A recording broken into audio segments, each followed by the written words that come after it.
It's not about what you haven't got. It's about what you have got. What have I got now? Life.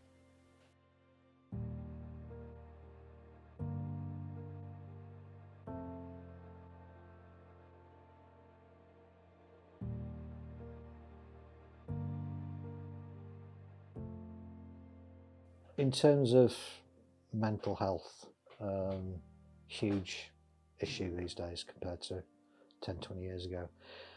I've had a few issues subsequent to diagnosis and surgery, and I didn't realise where I'd got to until I walked into GP surgery and I sat down with the GP and said, I feel drained, I feel exhausted, and she said, have you self-harmed? Have you thought about taking your own life? And I thought, bloody hell, is it really this serious? And that was what made me realise where I'd actually got myself to.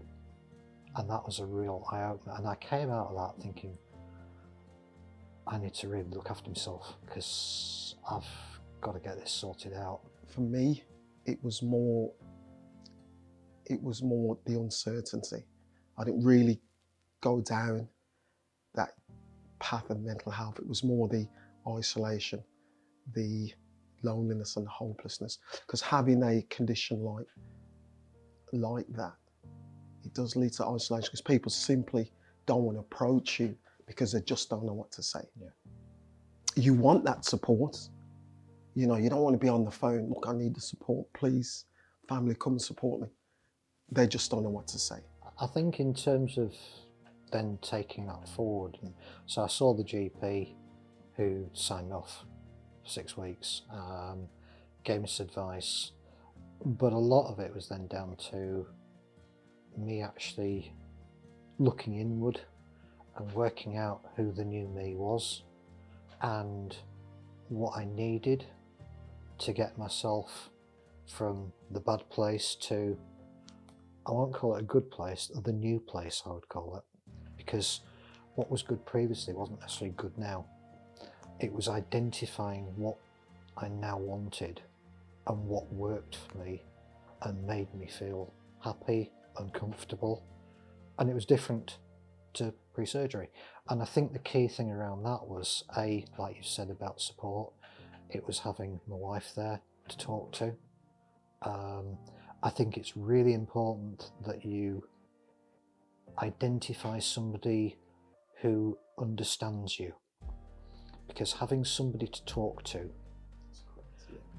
but they're not going to give you advice, they're not going to tell you what to do, etc.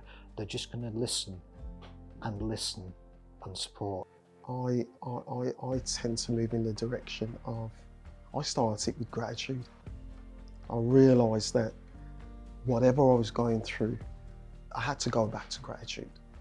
Gratitude was being diagnosed, untraceable, undetectable. Start my day with gratitude. That's how I have overcome where I am today. But I also started listening to positive affirmations, and they're always saying things like, start your day with gratitude. It's not about what you haven't got.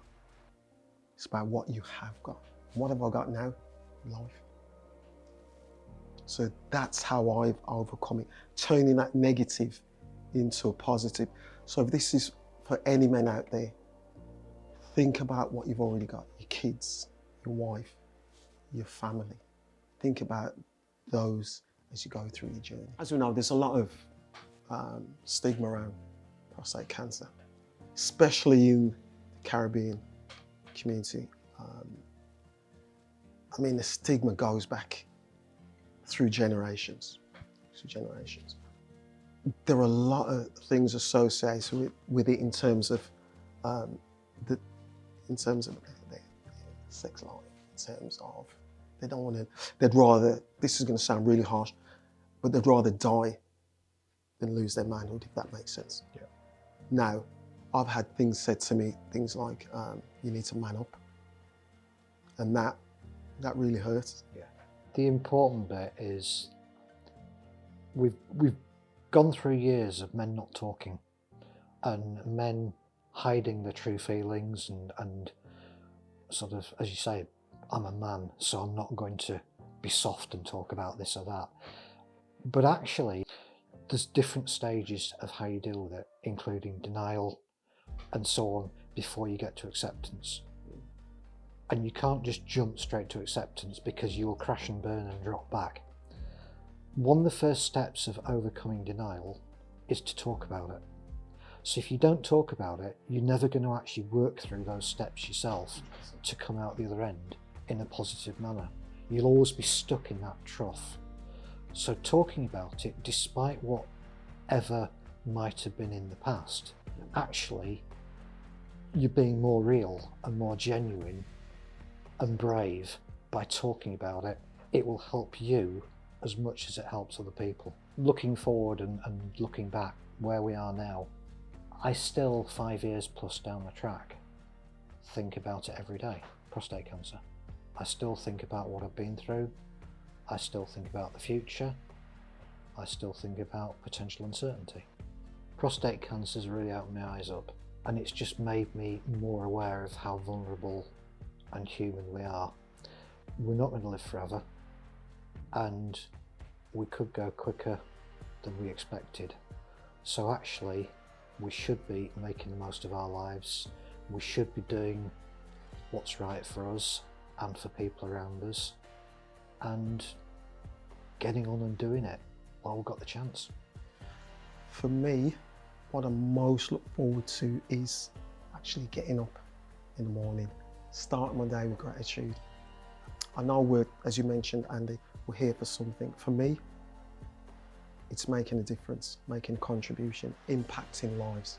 And I want every man out there to realise that you are not alone. The earlier you catch it, the better it is for you. Life is a gift.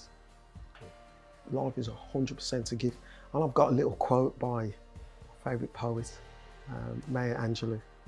She says, people will never remember what you said or even what you did. It's about how you make them feel. And this is what I want to say to all the men out there. You are not alone. Just reach out. Life is a gift.